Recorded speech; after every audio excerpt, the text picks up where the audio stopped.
Abraham മല കയറുകയാണ്. 3 ദിവസത്തെ വഴിദൂരമുണ്ട് മോറിയ മലയിലേക്ക്. തൻ്റെ മകനായ ഇസഹാക്കിനെ യാഗം കഴിക്കണം എന്ന് തന്നെയാണ് അബ്രഹാമിൻ്റെ തീരുമാനം. കഴിഞ്ഞ രാത്രി ദൈവം അബ്രഹാമിനോട് പറഞ്ഞത്,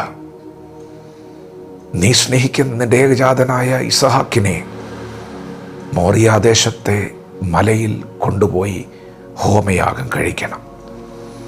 അബ്രഹാം എന്നും ദൈവശബ്ദത്തോട് വേഗത്തിൽ പ്രതികരിക്കുന്നവനാണ്.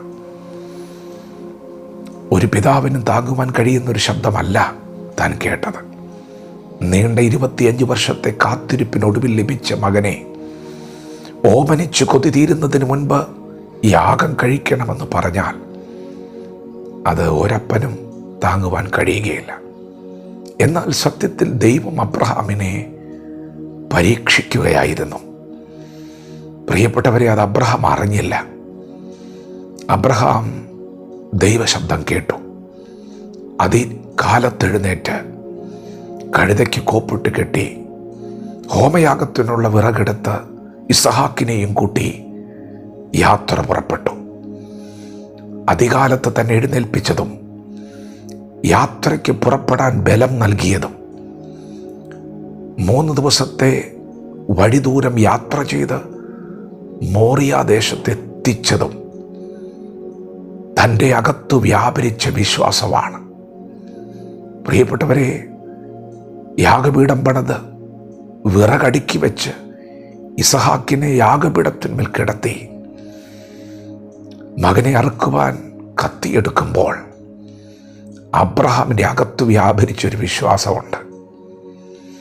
എൻ്റെ മകൻ മരിച്ചാലും അവൻ ഉയർത്തെഴുന്നേൽക്കും.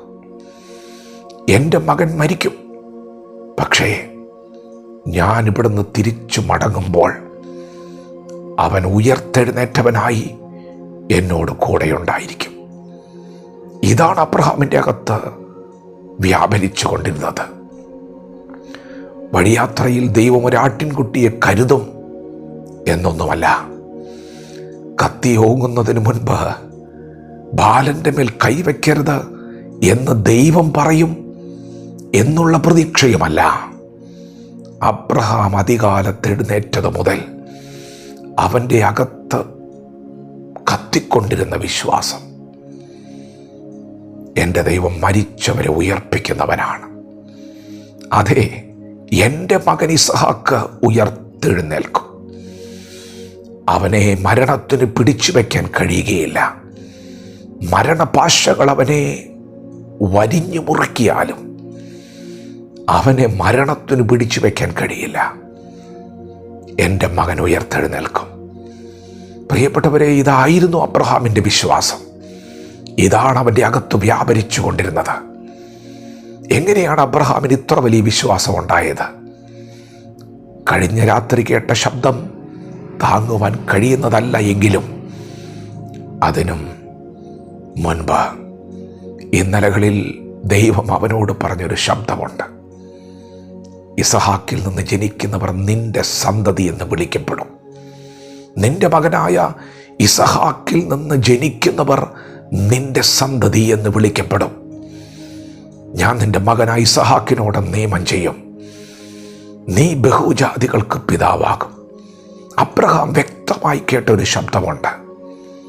ദൈവം എൻ്റെ മകനെ അനുഗ്രഹിക്കും, അവനൊരു കുടുംബജീവിതമുണ്ടാകും, അവന് സന്തതിയുണ്ടാകും, അവന് വർധനമുണ്ടാകും. ഇന്നലകളിൽ ഞാൻ കേട്ടത് അതാണ്.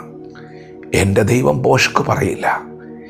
എൻ്റെ ദൈവം എന്നോട് പറഞ്ഞ ശബ്ദം അതെത്ര ഉണ്ടെങ്കിലും അത് ഊവെന്നാണ്, അതിന് മാറ്റമില്ല. ഇന്നെന്നോട് മകനെ യാഗമർപ്പിക്കണമെന്ന് പറഞ്ഞാൽ ഞാനത് ചെയ്യും. പക്ഷെ തിരിച്ചു പോകുമ്പോൾ കത്തിച്ചാമ്പലായി കിടക്കുന്ന മണ്ണിൽ നിന്നും എൻ്റെ മകനെയും കൊണ്ട് ഞാൻ മടങ്ങത്തുള്ളൂ.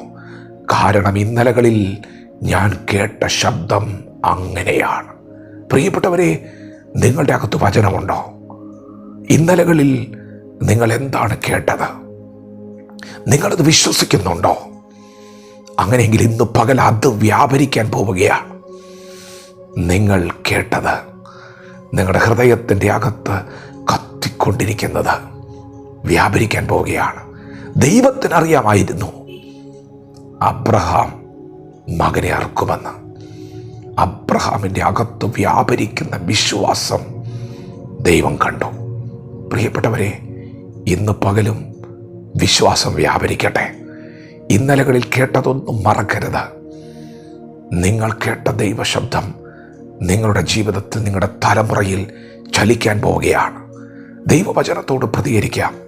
ദൈവം നമ്മെ ഓരോരുത്തരെയും ഈ പകൽ അനുഗ്രഹിക്കുമാറാകട്ടെ. ആമേൻ.